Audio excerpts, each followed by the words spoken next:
गणेश चतुर्थी आलं म्हटलं की सगळ्यांच्या घरात मोदक होतातच, वेगवेगळ्या प्रकारचे होतात. डोळ्यासमोर फक्त मोदकच दिसतात. गणपती बाप्पासाठी वेगवेगळ्या ठिकाणी वेगवेगळ्या प्रकारचे मोदक केले जातात. काही ठिकाणी उकडीचे मोदक करतात, तर काही ठिकाणी तळणीचे मोदक करतात, काही ठिकाणी खव्याचे मोदक करतात. तर आज आपण पाहणार आहोत पुरणाचे मोदक. मराठवाड्याच्या बऱ्याच भागामध्ये पुरणाचे मोदक सुद्धा केले जातात. तेच प्रकार मी आज दाखवणार आहे. तर इथे मी 1 ग्लास इतकं चणा डाळ घेतलेली आहे. डाळ घेते वेळेस छान निवडून घ्यायची.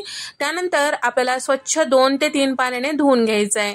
तर आमच्याकडे असं म्हणतात की पुरण नुसतं शिजवल्या जात नाही, म्हणजे चणा डाळ नुसते शिजवले जात नाही, त्यामध्ये थोडंसं तांदूळ वगैरे टाकायला पाहिजे, 1-2 चमचे. तर इथे मी 2 चमचे तांदूळ सुद्धा टाकून घेतलेला आहे. 2 पाण्याने हे सगळं स्वच्छ धुवून घेतलेलं आहे. आता यामध्ये आपल्याला 3 ग्लास इतकं पाणी टाकून घ्यायचं आहे. तर कटाच्या आमटीसाठी तुम्हाला जसं लागेल त्यानुसार तुम्ही पाण्याचं प्रमाण ठरवू शकता. तर मी इथे 3 ग्लास पाणी टाकून घेतलेलं आहे. आता इथे मी डाळ तांदळाचा डब्बा सुद्धा सोबतच लावून घेणार आहे मोठ्या कुकरमध्ये. तर आता डाळ छान शिजण्यासाठी इथे मी 2 चमचे तेल टाकून घेतलेलं आहे आणि त्याचबरोबर आता कुकरच्या तळाशी पाणी टाकून घेतलेलं आहे आणि त्याचबरोबर त्यामध्ये मी सुरुवातीला पुरणाचा डब्बा म्हणजे चणा डाळीचा डब्बा ठेवलेला आहे. त्यानंतर तुरीच्या डाळीचा साध्या वरणाचा डब्बा ठेवलेला आहे. वरच्या साईडला मी तांदळाचा म्हणजेच भाताचा डब्बा ठेवून घेतलेला आहे, झाकण लावलेला आहे. आता मोठ्या गॅसवर 4 शिट्ट्या काढून घ्यायच्या आहे. फक्त तुम्हाला पुरणाची डाळ शिजवायचं असेल तर तसंही तुम्ही करू शकता. तर हे सणावारासाठी अशा पद्धतीने जर नियोजन करताल तर पटकन काम होतं. मोदकाच्या पारीसाठी आपल्याला कणिक मळून घ्यायची आहे. तर मी इथे ग्लासभर इतकं गव्हाचं पीठ घेतलेलं आहे, जे रेग्युलर आपण चपातीसाठी वापरतो ते, आणि पाव चमचा मीठ टाकून घेतलेला आहे आणि इथे मी तेलाचा साठा टाकून घेतलेला आहे. साधारण मोठे चमचे 4 टाकून घेतलेला आहे. साठा टाकल्यानंतर व्यवस्थित पिठाला लावून घेतल्यानंतर मूठ वळून बघायची. जर मूठ वळत असेल तरच साठा व्यवस्थित पडलेला आहे असं समजायचं. तर मी इथे थंड तेल वापरलेलं आहे, गरम वगैरे करायची काही गरज नाही. लागेल तसा पाण्याचा वापर करून ज्या पद्धतीने आपण पुरीचं पीठ तिमून घेतो त्याच पद्धतीने घट्ट तिमून घ्यायचं.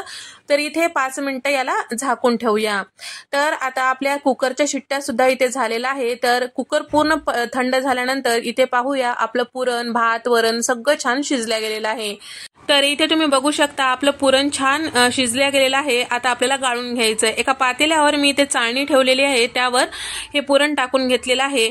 आता एक्स्ट्राचं जे पाणी आहे म्हणजेच कटाच्या आमटीसाठी जे पाणी आहे ते इथे तयार झालेलं आहे. थोडंसं नितळू द्यायचं पाणी. त्यानंतर आपल्याला कढईमध्ये छान असं हे पुरण परतून घ्यायचं आहे. जेवढं आपण पुरणाची डाळ घेतलेली होती, म्हणजे ज्या ग्लासनं 1 ग्लास पुरणाची डाळ घेतलेली होती त्याच ग्लासनं 1 ग्लास इथे मी साखर घेतलेला आहे. तर या ठिकाणी साखरेऐवजी तुम्ही गुळाचा वापर सुद्धा करू शकता. तर गुळाचं पुरण करायचं असेल तर तसंही तुम्ही करू शकता, किंवा अर्ध गुळ अर्ध साखर सुद्धा तुम्ही घेऊ शकता. आमच्या घरी साखरेचं पुरण आवडीने खाल्लं जातं, त्यामुळे मी साखरेचा वापर केलेला आहे. त्यामध्ये 2 चिमूट मीठ सुद्धा टाकलेलं आहे. असं म्हणतात कुठल्याही गोड पदार्थामध्ये थोडंसं मीठ टाकलं की त्याची चव दुप्पट होते. तर या ठिकाणी आपल्याला हे सगळं छान कमी गॅसवर परतून घ्यायचंय.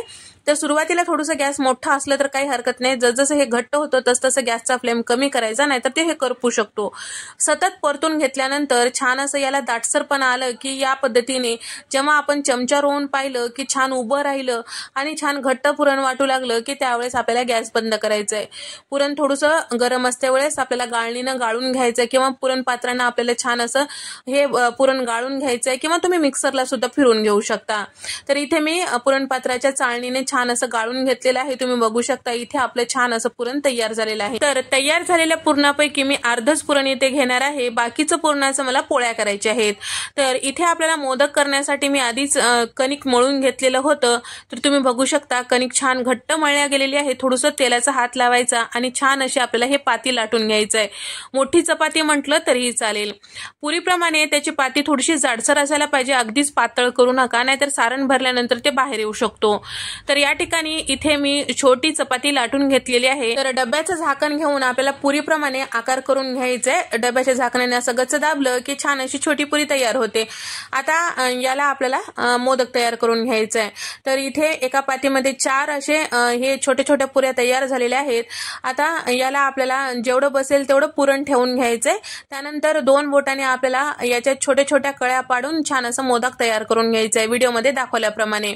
तर मी इथे पाती पाती छोटी घेतलेली आहे म्हणून मोदक सुद्धा छोटे होतात. पाती जेवढी असेल तेवढे कळ्या पडतात, म्हणजे त्याच्या आकारानुसार त्याच्या कळ्या ठरवल्या जातात.